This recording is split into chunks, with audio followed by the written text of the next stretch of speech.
Sunday. Side by side at the microphone, from the green light to the speed trap, Ray Garino and Joe D calls them as they sees them, and you better believe them. Here, relevant news, biased opinion, and outright nonsense regarding every aspect of automotive culture. Gasp! It's mechanical trickery never before broadcast over FCC-regulated airwaves. Thrilled to the explosive tension as Ray and Joe cuss each other down track, barrel roll across the finish line, laughing at certain disasters as they shake hands for the devil. All that and so much more at high noon this Sunday on the Motormouth Radio Hour. Call in and speak live with the Wizards of Speed and the Live Eat, Ray Garino and Joe D. Bring the whole family. Kids under 12 get in free. Every Sunday at noon on WHPC. Take the Hempstead Turnpike to the Meadowbrook Parkway and look for the no parking on the expressway and no express service on the Parkway sign. Go right on Highway 24 to Garden City. $2 all-day parking includes pit pass. Be there! 6. Go. All right. We are back. Motormouth Radio, Long Island's only live radio talk show where we talk about cars and all the things that affect us in our car lives. Your host, Ray Guarino, co-host from his dacha out in Connecticut, Chris Switzer. Chris? Hi. How are you? How you doing, Ray? Excellent. And it's not cars anymore. They're what is not it? Cars. They are now safety transportation pods. Ah. They're not cars. We're not talking about cars anymore because with the advent of this little germ that's spreading around, people are actually just driving around in their cars. They're safety pods, I should say. I should excuse myself. Well, let's back up a little bit here. We didn't do a show last week, and the reason is because of the whole lockdown thing. We were on the week before. We're all coughing and sneezing and wiping our nose on our sleeve. Yes. Yeah, and we have, because of the great efforts from the staff at WHPC, Sean Novat, our program director especially. Yes. We've got a way to do remote broadcasting now where you're at your house, I'm at my house, and we can do all sorts of stuff. It's a great new world. And you're not wearing any pants. You don't have to when you do it like this, right?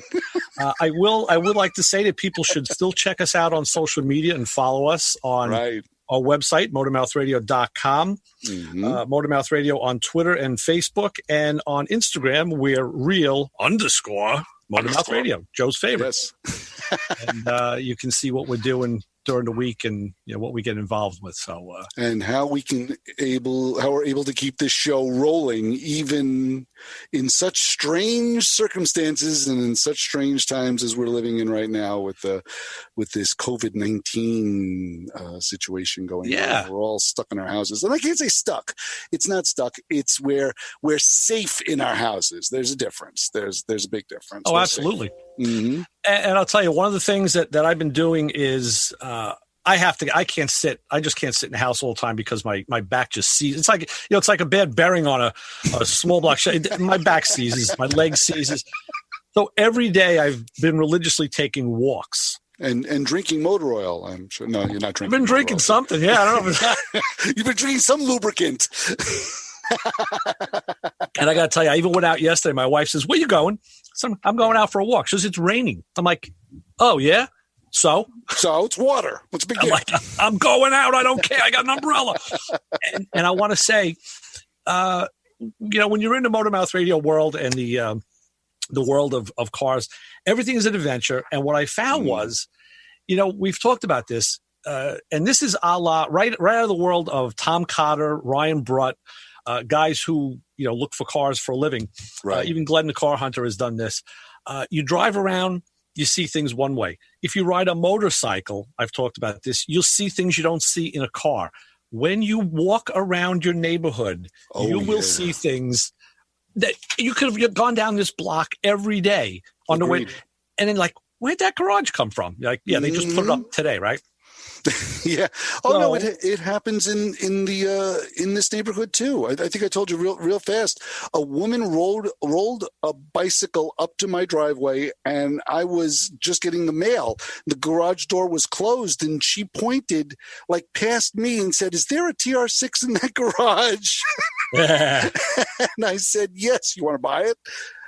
But she knew I had the garage door open one day, and she knew that there was the car there at the time. Right. So, yeah. So it's nice. And she rode her bicycle, and that's what she had said. I rode my bicycle past. I saw the little white car in the garage, and I knew she had one as well. So, of course, we all decided to cry on each other's shoulders. But oh, lucky her, yeah. So, well, I tell you, just for a short walk around my neighborhood yesterday, I found a Z4 sitting in the back of I know probably was a Z3 BMW. Mm-hmm. A Firebird 400 with like slicks on it sitting in the back. And these are all like in the back of the driveway by the, yeah. I found what I believe is a Fiero because it was a small bodied car under a cover. Yeah. And the way they had the bungee cords grabbing like the fender lips, they were high. And I'm thinking that looks like a Fiero or a kit car or something. Right. So I'm mentally making notes. I'll go back and look at these things again in the future. It's funny you should mention that because on our sojourns, on our walks, there's a guy, he cracks me up every time I see it. Do you remember those Pontiac, two-seater Pontiacs that came out in the early 2000s that one of them was the Solstice? Oh, sure. You and I saw one. I love that car. At the auto show when we went 100 years ago, the Solstice and the Saturn Sky. That's correct. Which I thought was the nicer of the two. But otherwise, there's one sitting in front of a guy's garage. It is up on cinder blocks. It's got no tires on it. And it's just sitting there. And I'm like, really? What is he doing with this? Now, I look at that as a newer car. I mean, that's... Oh, yeah, totally. But it's just so odd. It's odd to see a Solstice nonetheless, but to see one that's up on blocks with the wheels and tires clearly off it is kind of weird. I mean, it doesn't look abandoned or anything. It's in someone's driveway, but it is a newer car, obviously. But even those cars, we've seen collector interest in those cars recently in the last couple of years when we did the GTO show down at Crab Meadow Park. Up on the North Shore. Crab Meadow Beach, yeah. Crab Meadow Beach. And there was a lineup of Solstices there, which we thought was like kind of odd, but it's a collector car now. And it's kind of weird watching the march of time to see those cars being coveted when we were like, eh. Yeah. No, that's true. We saw them when they were just coming out. They were brand new.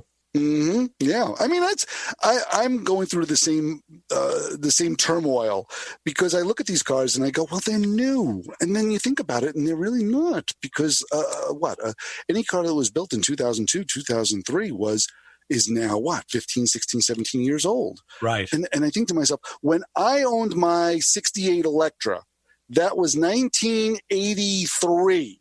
I bought that car. So what are we talking about here? We're talking about 14, 15-year-old car. So if we think about it, put ourselves now into 2020, this year, if you go and buy a car from 2005, that would be equivalent to then. So, and you think about a car from 2005 and you go, it's new. It's a new car to me. It's a new car to you. Yeah. And so it is kind of funny when you put it in perspective. And along the same lines, I look at that 69 Chrysler in the garage and I keep thinking that's a 15-year-old car. It's 50. It's a 50-year-old car. 50-year-old cars when we were kids were from the 30s. That's right. From the 20s. Absolutely right. When you were in high school, you're going to drive around a Model T? No. That to me, just putting it all in perspective in the march of time that we are experiencing now, to me, is just extraordinary. It's extraordinary. Mm-hmm. So that Solstice that's sitting there could be some kid's dream car. Oh, sure. Some 17-year-old thinking, oh my God, this thing is so old. So, well, there you go. Now, we've talked about that many times. Like when we were young and in high school and you saw, I happened to, I had picked up a 56 Chevy in a lady's yard. You could get cars that you could work on and put back on the road. Now, we've talked about this on the show, many times. What are the chances of somebody picking up a Solstice or a Sky or anything newer that's computerized and being able to restore it and get it back on the road because of the electronics? Well, it's a good point, a really good point. And I think of it this way.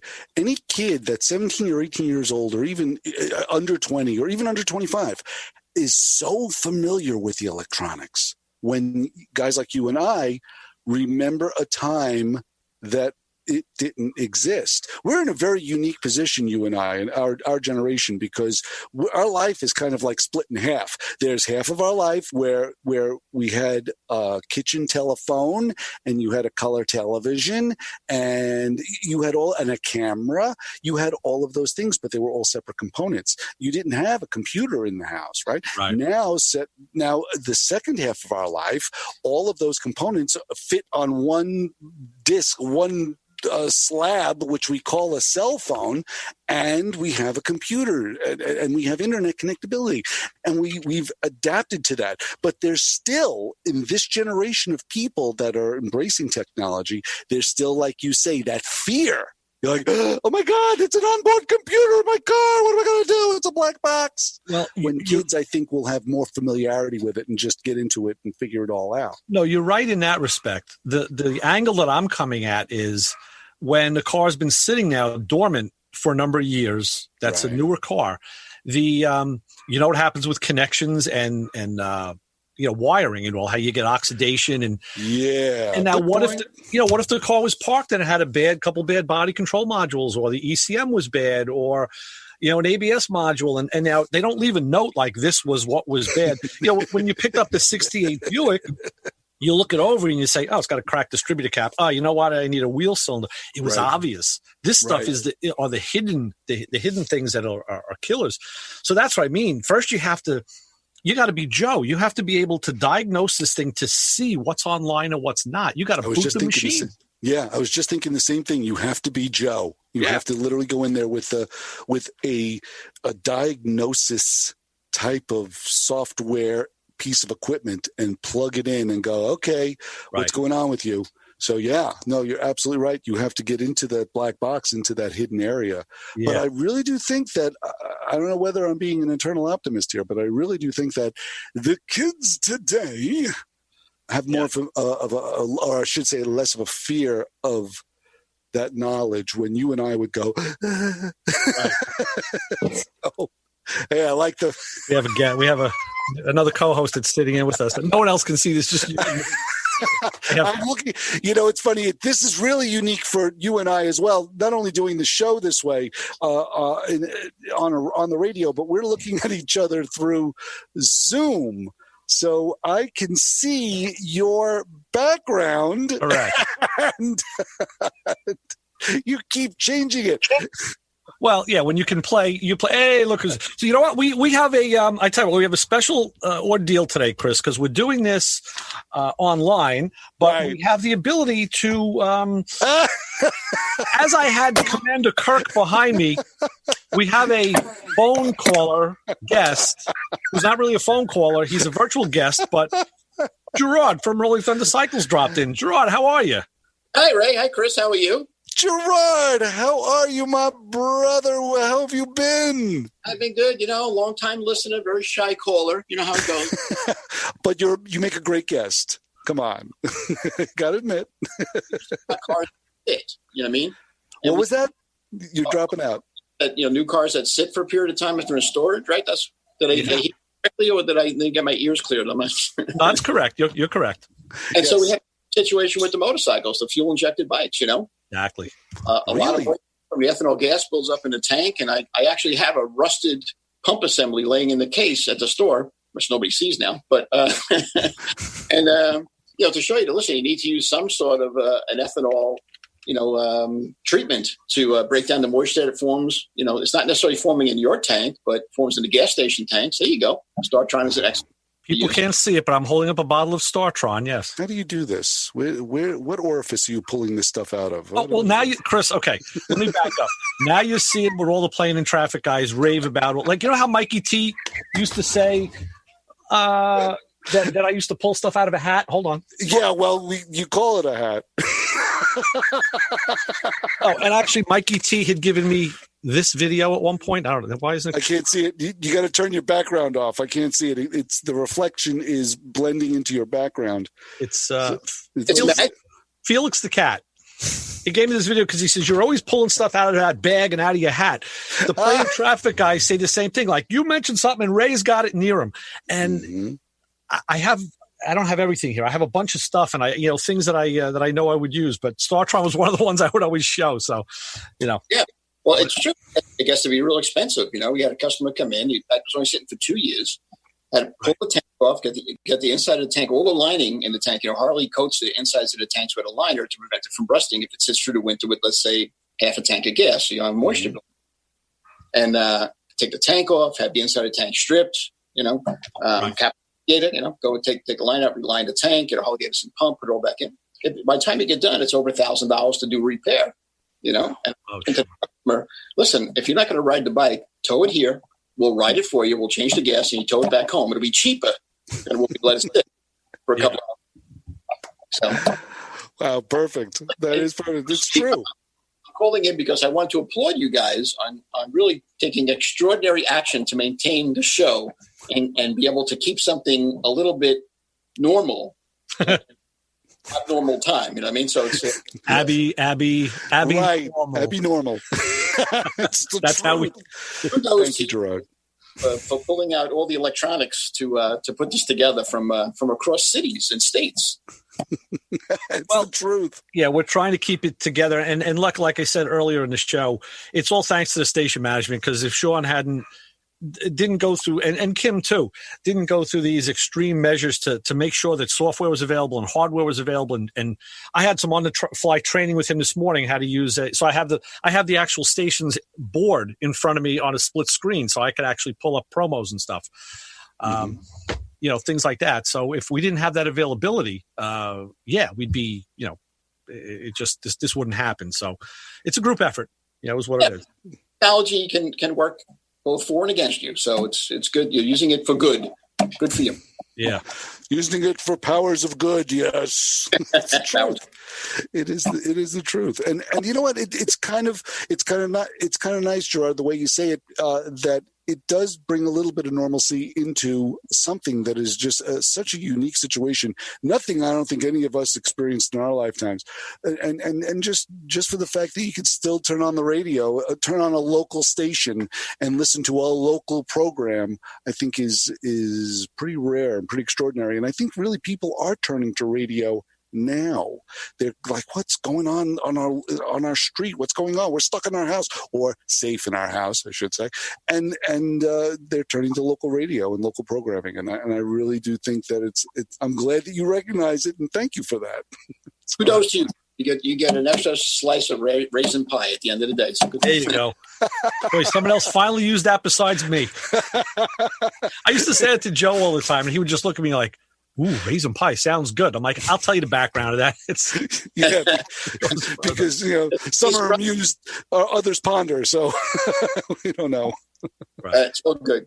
So I see you, Chris. Haven't seen you in a while. Yeah, so, same here, my brother. Say hello. Yes, well, thank you. Hello. We're still open. We fall into the category of a garage. Mm-hmm. So, New York State, repair facility. So the parts department is closed. Right. But kind of adapted the takeout food mentality. So somebody wants something, they want 4 quarts of oil in a filter, then they'll call it in, charges card on the phone, drives up to the door, we go outside, hey, you got the stuff, I got the money, you got the stuff, just yeah. Window and have a nice day, So people are still getting, and let's face it, what better way to social distance yourself than to get on your motorcycle? I mean, you're right. Unless maybe you're riding a passenger, but other than that, it's just Well, but if it's the passenger you live with, like in our cases, we have spouses and all.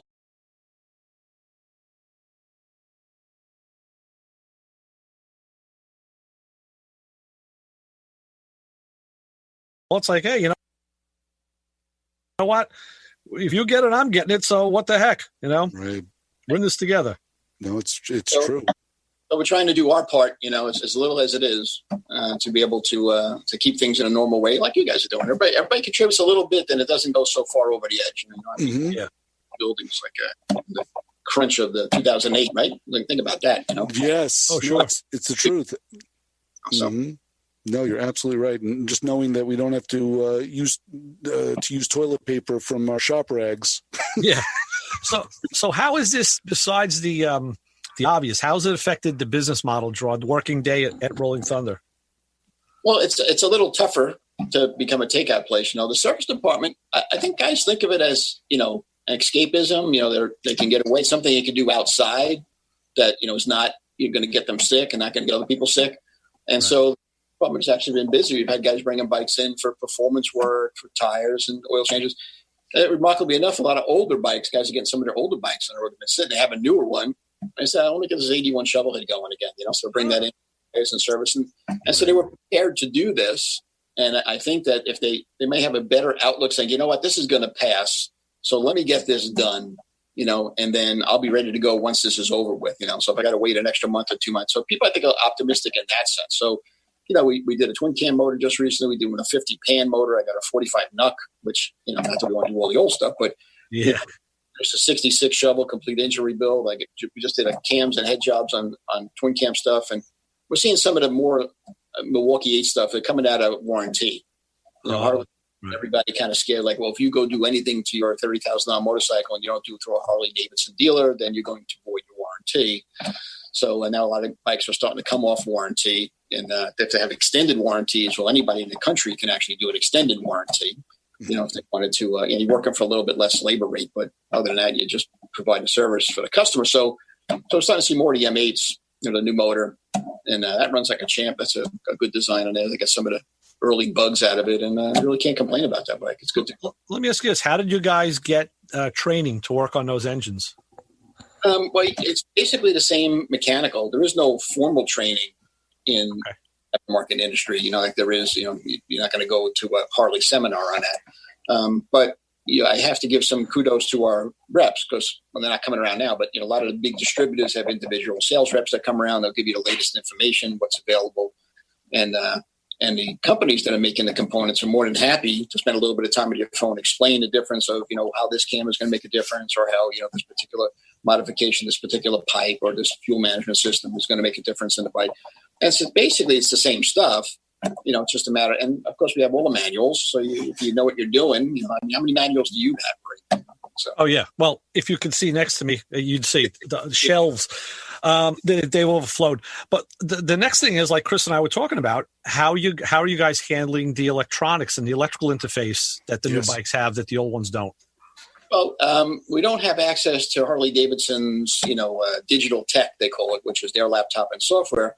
But there are aftermarket companies like, Techno Research, where, we bought their software and Dataport, much like automotive, and the newer the bike gets, the more diagnostic trouble codes you have. So it makes it a little bit easier to find. In the early days, it was like crank position sensor or cam position sensor. Which one, But it's one of those. Now, I know because we have a good friend, MatcoMan Brian, out in Maryland. The new line of Matco scanners does support Harley Davidson. Right. I think the Snap-on does too, but the Matcos are now forging ahead with being easier to use, and the interface, they say, is a lot nicer. So, right. So you're going to see more of that. Initially we picked up Techno Research a couple of years ago, and so we're sticking with him. And he's good. It's a good company. They get back to you. They have good customer service. So they, if I have a question about something, an alarm programming, do I have to marry this module or not? And, so you do have support from the distributor. Answer your question on training. You do have support from the distributors as well as, hey, listen, it doesn't tell you have an intake manifold leak. It doesn't tell you, that your engine temperature sensor is bad. It just tells you that it's out of range, so you need to figure out, well, okay, looking at the scale, is this in or out of range? And then whether you need to change that or not. So you still need a lot of mechanical background in order to even use this software. It doesn't tell you everything, Right. That'd be the thing. You'd have to take that, like with a temperature sensor, good example. You'd have to be able to know, okay, what do I expect to see out of that? Is it a DC voltage, AC voltage? I'm looking at a wave. The technician or mechanic needs to know that so he can go through that next test, as opposed to just reach on the shelf and being a parts changer. Right. Yeah. And so you have to have a mechanical background to begin with. And then really just, if you're doing enough of them, it's just, all right, what's this one have? What's the different about this one? Okay, this is a common, And yet we just got a bike, a 93 touring bike in, and the guy says, well, I put in gear, it makes this horrible noise, So you put in gear, and he's right, it makes a horrible noise. Okay, well, what could that be? I have to think about it a while because we haven't seen this particular problem in a while because Harley resolved it in 94 and later, but you actually tore all the splines out of the transmission pulley. So, you know what I mean? So the pulley to the rear wheel that you put it in gear, it's turning the main shaft, turning the transmission, it's not turning the belt. And so you can imagine, with the inside of the pulley missing all the teeth and then rotating on the splines of the main shaft, what that would sound like, that horrible grinding noise. And, right. Oh yeah, that's right. They fixed that in '94. We thought they were all gone by now. It's kind of like, I don't know, but it shouldn't sound like that this time of year. Yeah. Cleaning out debris out of the cases mixed with the lubricant and all that good stuff. I'm sure that was a joy. Yeah. So it's you got to remember because they resolve an issue and then you kind of forget that that's a problem, So you go, what is that? Oh, yeah, that's what that is. So I remember that noise. Haven't seen it in 20 years, but I remember that noise. Well, now that's what happens when people have vehicles that don't get used regularly. The problem never rears its ugly head because it didn't have the miles put on it. So something that happened regularly to cars or bikes when they at maybe, the 10,000 mile mark, 10,000 mile mark, which would have been within a year or two.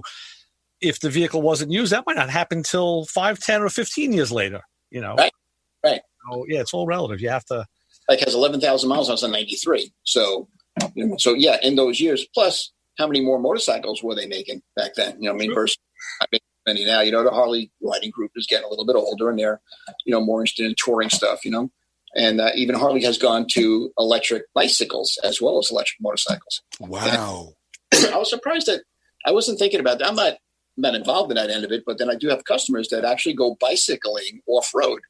Uh-huh. So you have, a lot of parks, national parks even have these, bicycle paths off-road and stuff. And so you have a motorized bicycle that you can pedal. You can still get out there and pedal, and then you can use the, if you get tired of going up the hill or down the hill. And so there's a big market for that, which I'm not aware of until I actually talk to people. Why would they make electric bicycles? Thinking, who's going to, but there are people out there that like to go out off-road, so to speak, on bicycle stuff, not, dirt bikes, but bicycle. I mean, that goes back to the Wizard days. Yeah, right. And I was just watching American Pickers. They did a thing with I forget now who the company was. Chris, you might remember. It was back in the 20s when the early days of bicycles. And it was an electric motor that mounted, not electric, it was a gas-powered motor that mounted up on the front wheel. Oh, this was on the rear. Oh, on a rear wheel? I'm trying to remember because they said the company was sold to somebody else. Maybe it was to Delco or something like that. But these were very popular back in the day, and they were talking about the rarity and which ones were what for. But it made that bicycle, motor powered. Right. I thought it was on the front fender. I do remember seeing a picture of like a 2-cycle motor, and it had 2 small wheels that grabbed on, like a set of brakes would grab onto the rim of the front wheel, and it would propel the bicycle that way. It was some sort of Wizard. That makes. I think the front wheel drive version came out later than the original rear wheel drive one. Oh, okay. Right. It's like, what on the TV they showed this at the rear. It doesn't mean it couldn't have been put on either side. Maybe it was the person's choice. I don't know. But I'm just thinking on a business level, as far as Harley Davidson is concerned, I think they're familiar with the fact that their clientele is getting a little older. And probably coming out with new products to try and appeal to millennials who are big or avid bike riders overall. When I see the Harley wheelchair, I'll know that they've eclipsed that mark. Yeah, well, millennials really are interested in big Harleys, but they are interested in other things. So they're just trying to, get them. I mean, how many people they only buy cars, really? Yeah. Right. They Uber around and live in a city and travel by, whatever means of transportation other than actually having to own or maintain something. So, right. We have that conversation often, but you do there is a group of, like we call them Dyna guys, that like the lighter model bike, and, they do all kinds of custom work. So these are ones you see on videos that are going down the road on one wheel with the hand dragging behind them. And, Yeah, that's Chris. Oh yeah, and that's because he actually hit the throttle and let off the clutch, and the bike went up in the air. Well, that's how I ride normally. I know. I'll tell you what we're going to do. It's the bottom of the hour. We're going to take a break and reestablish this mess. We shall all be quiet while I play some. I don't know if we're not going to be able to hear these, so you just got to. I guess what we're going to do is wait till I talk again, and Call us back. because I won't be able to hear it either. So I can see the countdown. So let's take a break here on Motormouth Radio with Ray Guarino, Chris Switzer, and Gerard from Rolling Thunder Cycles with us today on 90.3 WHPC. This show on 90.3 WHPC is brought to you by CarStar Celebrity Chase Collision with 2 locations in Limbrook and Oceanside, who remind you that New York State law says you always have the right to choose which shop you want to have your car fixed at. CarStar Celebrity Chase Collision offers a full range of services, 24-hour towing between Montauk and Manhattan, shuttle service, and they can help you with a rental car arrangement if needed. And yes, se habla español. More information is available by calling 516-593-0920 or visiting online at celebritychasecollision.com. Coming up at 12 o'clock today, Sunday, Motormouth Radio, Ray Guarino, Joe D, talking about cars. And like I said, you don't have to know anything about cars to enjoy the show. People watch cooking shows, don't know how to cook. People watch those home repair shows, they don't know how to fix anything. So Motormouth Radio is the same thing. Think about it that way. We're back with more Motormouth Radio with your hosts, Ray Guarino, Chris Switzer, and Gerard from Rolling Thunder Cycles. We're all at our remote locations today doing the best we can to keep you apprised of what's up in automotive and motorcycle world that we're living in this crazy day. I want to tell you guys about something. The Englishtown Swap Meet was coming up. It was scheduled for April 7th, the weekend of the 17th. They rescheduled it to the weekend of May 15th through the 17th. Oh, that's good because I need socks and underwear and Christmas tree air fresheners. Right. Yeah, you know what? I tell you, we goof about that, how the swap meet has become great if you want a kitchen sink or a faucet. Right. And it's Pinball true. Machine. Yeah. It has changed, and the internet changed that because people sell stuff online.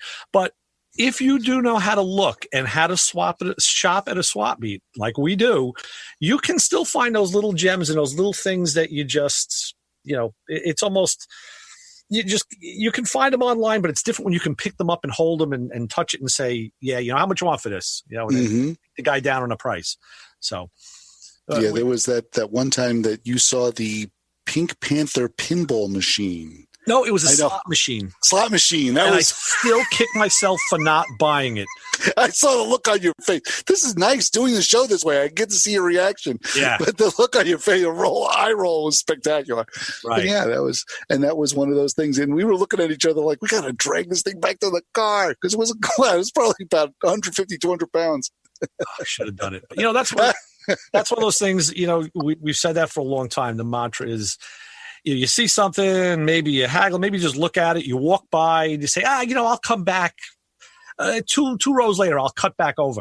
We've all done that. You come back over, it's gone. Oh, yeah. Gone. No, so, my lament with any swap meet has been bad timing because whatever parts were available, I did not have the car for, or when I had the car and then I went to the swap meet all excited because I had the right car for the parts that they were selling. Those parts weren't there. Like it was totally on a different car. Because we've noticed that we go to a swap meet and there's like, for some reason, I don't know why this happens, but there's like all Camaro parts. It's like everywhere you go, there's all Camaro parts. And then like the next year, there's all Mustang parts. Yeah. And one year I had that 71 Mustang and I'm like, woo, looking forward to going to Englishtown. I can get all kinds of stuff for my car. Nothing. It was nothing. Your favorite tool that you buy always? Which one? I have many. The dollar table. You're always on the dollar table. Of course. I got to get the 10 millimeter socket that I lost the week and a half before. That's become that's become a whole internet thing now. There's memes everywhere about 10 millimeter sockets showing up everywhere. Because they disappear. Yeah, they not mine. Disappear. Well, no, we lost a socket. You and I lost a socket probably about the same week, and we never lose sockets. No. They're misplaced, but they're never lost. I have a Torx bit a brand new Torx bit that's lost in my wife's car somewhere under the hood, and I'll never get it back. I already bought a new set. It was like... That's right. You showed that Torx bit. You bought a whole new set. Well, yeah. Because I'll never lose the others, No, of course not. So I know, I got to say, we probably have MatcoMan Brian listening to us in Maryland. I know we have Chassis John listening to us down in Florida today. Billy G is out in Whitestone. We got guys all over the place. Glenn's probably in Tennessee. It's so everybody's back doing their thing, which is good. It's good to know. But I want to tell you guys something. We all actually we drive cars, and something that came up this week. I saw an article in the paper. Since DMV is closed, you can do your license or registrations online only. But the question came up about a vehicle inspection. Like, are inspections, put off? And the answer is absolutely not. And I'll say here that the state, they closed the DMV for all other purposes, but the inspections are another story. Auto garages, like Gerard had said, are deemed essential by the state and can remain open while most other businesses are closed for the foreseeable future. Who knows when? But now several neighboring states, including New Jersey, they didn't say which other ones, have suspended that inspection. And maybe it's because Jersey has a state inspection program, where ours is local. But so if you were wondering about that, no, you still have to get your car inspected. Son of a gun. Gerard, how's your commute from the house to the shop? If you could live like this all the time, it'd be great. There's no traffic, there's nobody on the road. Not half the number of people trying to kill you when you're out riding on your bike. It's great. It's just, it's one of the more positive things you have to look at. It's the commute is breeze. It's just nobody. Just you go out in the middle of the day, road test, not have to worry about being in traffic jams. But it also seems that the number of people that are still out there is probably just as it must be a proportionate to crazy people, because now that there's nobody on the road, they're going twice as fast. Yes. Whether it's on the side streets or the highways, they just, oh, look, nobody's here. Let me go 70. It's like, well, you don't really go 55. I know Jeep and Al's out there. He's listening to us, so he's zipping around in his area. And Brian, so they're all out there. All our guys are here, which is great. They found us again. Like I said, during my walks, I was out by Sunrise Highway, and every time I go out, I say, wow, it looks like Christmas morning. This is what it's like on Christmas morning. There's just, very sparse traffic. You can cross the highway without getting killed like 900 times. It's time to be a pedestrian. Yeah, it's a silver lining, so to speak. So you have to, just like listening to your show is a silver lining. Oh, geez.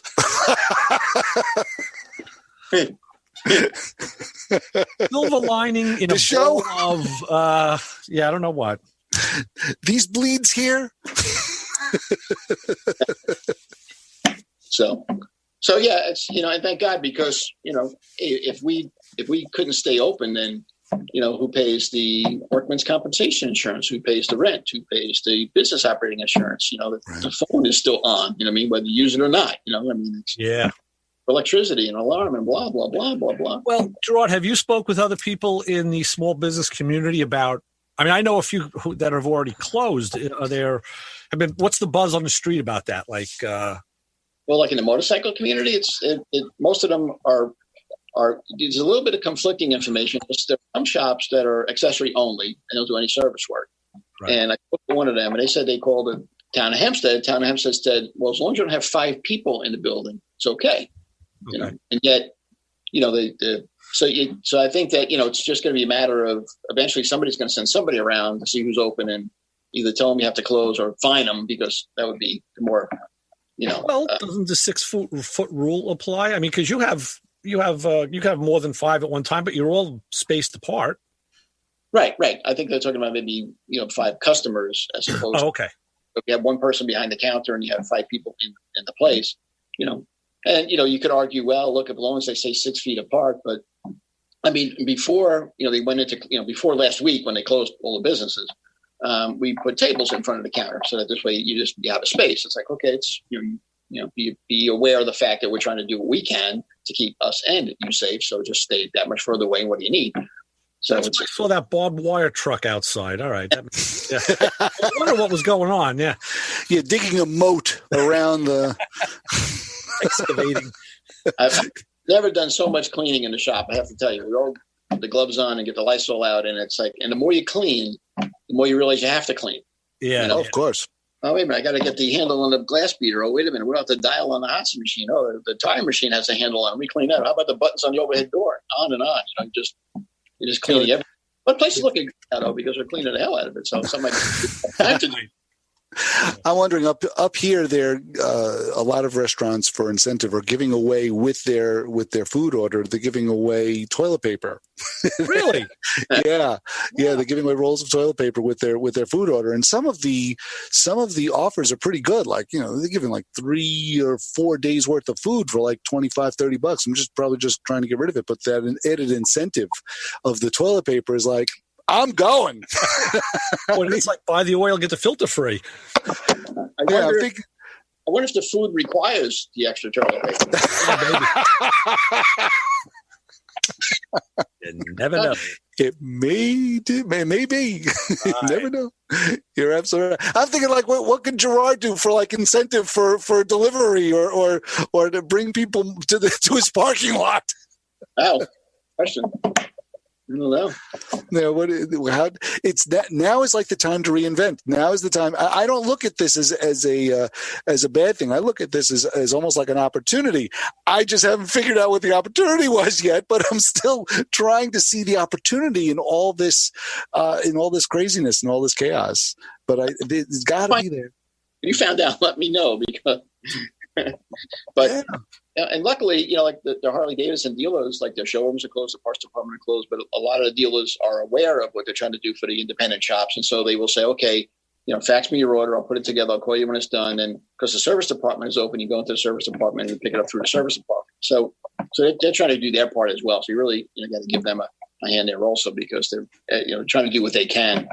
This too will pass. It's just how long is it going to take? So right. That's the truth. It could take a month. It could take 2 months. Who knows? Is what you're hearing from the economic community is that, okay, well, as soon as this is over, everything will get better. So, they're predicting return by 2021, which, the 2008 recession, that lasted a long time. So, so we'll see how it did. Yeah. You got hope. You have to have hope, and you got to smile, and you can't take yourself too seriously, and just stay well. That's what it comes down to. Yeah, totally. It is kind of funny because I have a very quiet block, a very quiet road that I live on. And during sunny days when the sun is shining, there are more bikes and more strollers and more people walking and more kids. It's truly like a block party. I can't pull out of the driveway with a car. It's like you got to watch kids and dogs all flying all over the place because everybody's walking. And they're all keeping a safe distance from each other. Thankfully, it's a fairly intelligent bunch. They're all keeping themselves separate, but they're all are like health conscious, and they're all walking around, and they're all enjoying the fresh air. And they're all looking at each other and going, civilization, oh my God, you're here. And then there's some people, we don't even know where they come from. Like, we're looking around, like, who are you? But yeah, they're trying to make the best of it. Basically, what I'm trying to say is, it's working. So I'm optimistic, but there are a lot of people that are suffering. That Ray was telling me a story about this business he knows that they say, well, I'm closing. I can't stay open. So first week. Right. That was next to my my chiropractor's office. Right. The woman that has a hair salon came in to say goodbye to him, and he said, "What do you mean goodbye?" And she said, "Well, in that business, a lot of times people they rent the chair. They actually, they're not full time. They rent the chair by the day of the week or whatever." And I guess the woman, whoever she had using chairs, was gone, and the woman was like, "Well, now what am I going to do?" So instead of keeping the place open, she goes, "No, I'm closing." Now they don't know if that's going to be long term or short term, but that may be the first salvo. Sad to see that. Well, yeah, 3.3 million people signed up for unemployment, so we'll see what happens. But, yeah. So what are you working on, Ray? Me? Well, I've been keeping busy. I did change a speaker in my Impala the other day that had to be done. When it was a couple days ago, it was beautiful outside. I just stayed out all day, and I haven't been doing as much as I was supposed to be cleaning the basement, and I haven't. I don't know. How can you with that set back there? What's that? Can you with that drum set back there? The drum set, that's the newest addition to the household. Yeah, but I have to be careful because there's it makes noise, and then people watching TV. My daughter she's doing online classes, so a lot of times she's got. She's in her room and she goes, her computer picks up all the noise through the house. So she goes, you got to be quiet, got to be quiet. I said, well, hang a sign on the door. Let me know when you're in session. So let me get this straight. A drum set makes noise. Believe that? Yeah. Wow. What I ordered is, and it just came in. Well, it didn't come in. It was supposed to come in yesterday. Were quieting pads. And I see what else just came in. We just got ourselves another phone, another caller. We have, hey, MatcoMan Brian in with us, who's trying to connect to audio. And as soon as he connects, we will be talking with Brian. Nice. There he is. Wait, we got hand gestures. We got sign language. Yeah. Can you unmute? It's connecting to audio. So, yeah, that's... Am I there? Oh. No, MatcoMan Brian. Brian? Yeah, see if you can mute that audio. That's good. Yeah, that's trill.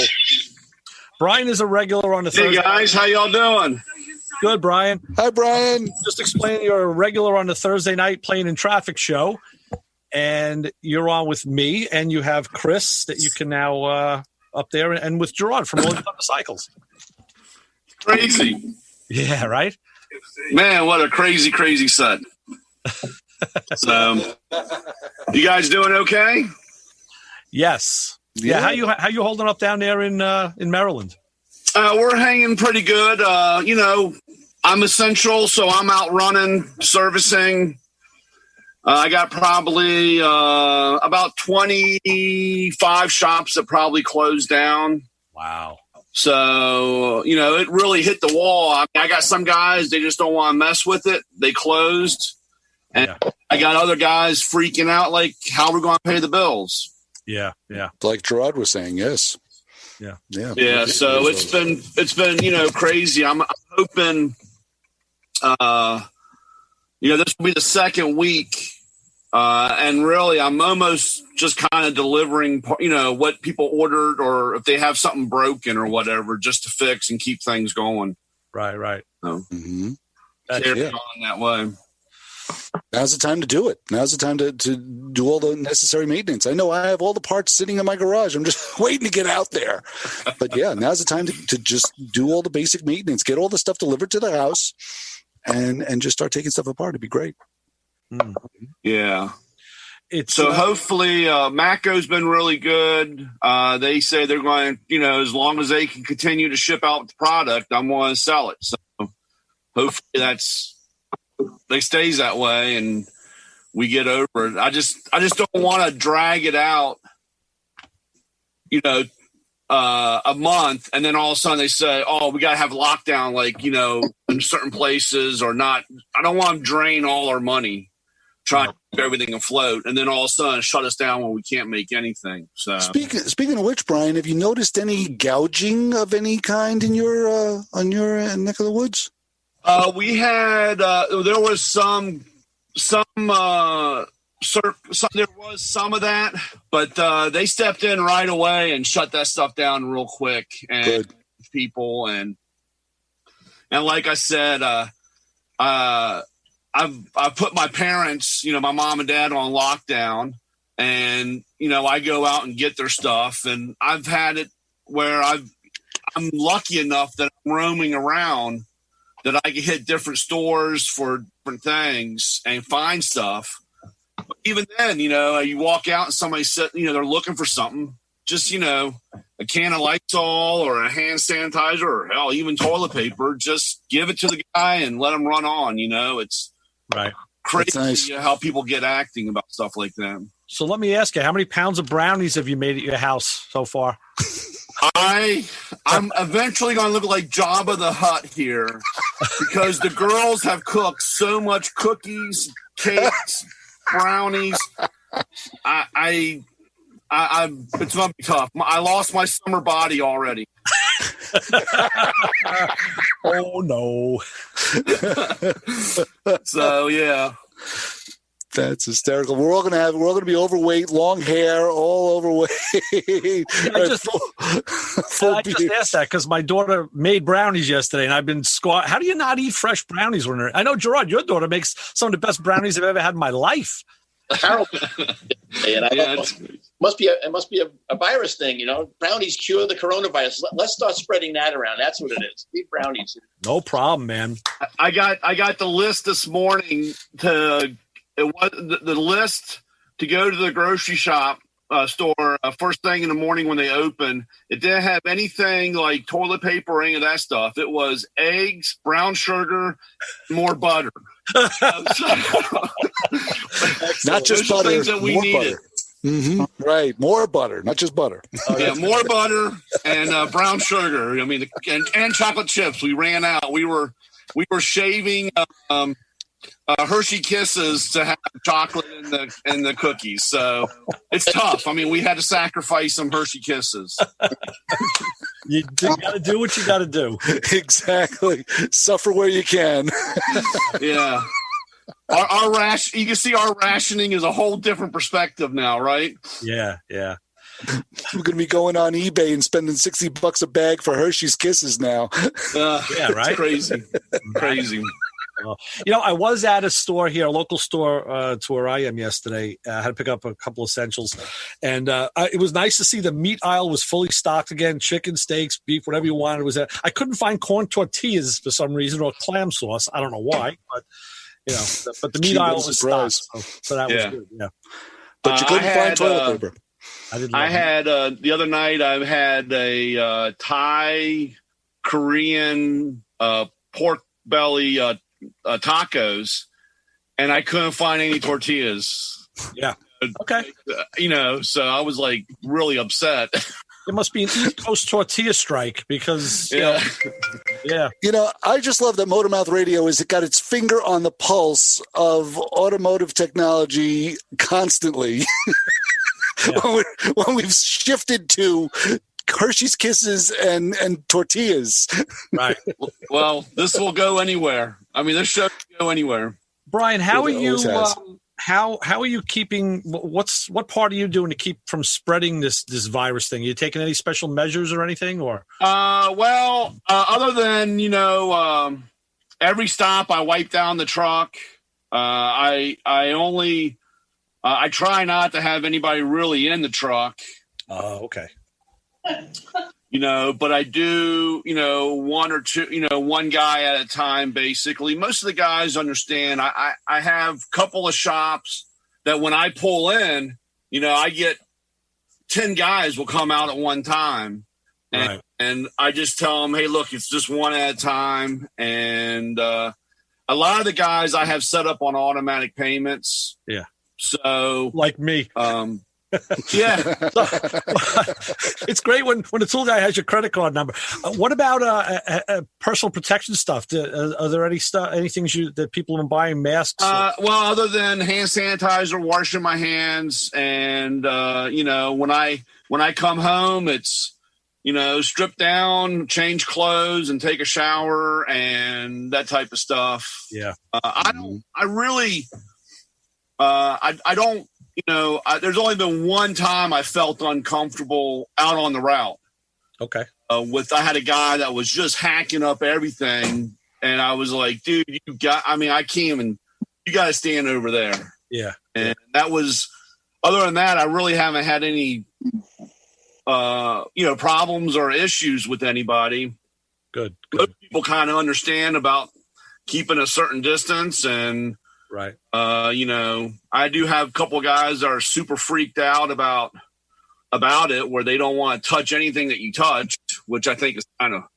Well, I was going to say, just the nature of being on a tool truck is you get on that truck and you start grabbing. Oh, let me see this. Let me see that. Let me, that's kind of what you do. You pick it up, you feel it, and you realize, like, can I afford this?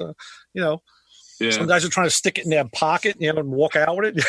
Yeah. Well, like I said, I haven't had too much of a problem, and good. I just try to, like I said, I spray and wipe down every stop type thing, just to try to keep it clean, and hopefully, Yeah. So. Yeah, guys are using 2+2, just spraying. Yeah. 2+2, I tell you. Cleaner, yeah. Everybody wants, I say, screw hand sanitizer. 2+2 will take care of everything, so. Yeah. Kill any virus. Yeah. But, like I said, unfortunately, we all have to kind of get it to fight it. Yeah. I mean, the way our body works. So like I said, I know that if you have other health issues, that's when you have to watch out. That's why, like I said, trying to keep my parents locked in their house is pretty difficult, because they want to be out and running around, and they've lived through everything. Everybody has that mentality, and that's where we have to understand it can really hurt you. Right. Well, I'll tell you what, guys, we're getting close. It's 5 minutes. We're going to be ending this soiree shortly. So that's we don't know what our plan will be of attack for next week. We may do it this way, I guess. This works. I'm hoping to get back in the studio. I happen to like to be behind the board. I like to, to have it's like having the stick shift and the rudders in your hand. You get to do that manual control. I like that. Mm-hmm. No, very true. I understand that feeling of disconnection. Right. Mm-hmm. But Chris has the same background as I do. Dude, I was on the other side of me, and I haven't found you yet, or Brian, I was actually admiring that back. You have got like all kinds of stuff back there. I am Ray stand-in. If Ray can't find it, I got it. Oh my gosh, there's two of you. There is. Holy moly! Talk about birds of a feather. I'm looking at that background. I'm like, good God, what do you have back there? I love when radio is a visual medium. Ray finally got his wish. Brian, Ray used to do this all the time in the radio show. He would come in with stuff and start spraying and squishing and doing all kinds of stuff with all of these things. Yeah, right. Yeah, right. With all these, and I'm like, Ray, no one can see this. This is radio. No one can see it. It's a visual medium. It's not a visual medium. But WD-40, I just heard for this virus too, is another one that's a good killer. I mean, I love the fact that Gerard is wearing a Motormouth Radio T-shirt. I haven't seen one of those in years. It's awesome. It still fits. It's great. Represent. Right. Represent. And I wear my Rolling Thunder sweatshirt. Proud. That stuff. I still have my Rolling Thunder mouse pad. I still have it. Yep. It's right. Actually, it's back there. I'd hope. Yeah, back there. You're right. Yeah, it's back there. It's on the bench. I think that light is where I'm at, right behind you, Chris. I can window. Yeah, that's my basement light. Yeah, and it's really not really that bright. The camera is just like almost over emphasizing it. It's really not that bright. It's just a gray old day up here in Connecticut. Yeah. So, the funny part is when Chris said that he was in his basement, I just thought that was a cover-up, but that's... Nope. This is as basement-y as it gets right here. This is, if you have a picture in your mind of a dingy, dark, gloomy, haunted basement, boy, you got it right here. This is it. That's it. Mm-hmm. Yeah, it's an old house. So, hey, Ray, before we go, are you just going to do a countdown on the drums? Actually, it's a virtual background. My drums are upstairs. I'm not by the drums. Oh. Yeah, this is. I don't see where my other background went. Actually, this is where I am. You're in your normal spot. That's my normal background, right? Yeah. I tricked you. I'm sorry. You got me excited for a minute. I was like, man, Ray's gonna go out on a note. We'll get me, Terry, and John. We'll do all of our drum outros. I know that'll be for another show. But we got to be close. Sure, I guess we got to be close. We got to be getting out of here. So we're gonna wrap it up. All right. Like I said, we'll be back next week. Yes. Gerard, Brian, thanks for coming in. Thank you. I appreciate it. Thank you very much, guys. And Chris, what do we always say? Don't follow all of us home. All right, we're out. Motormouth Radio, WHPC 90.3. See you next week, guys.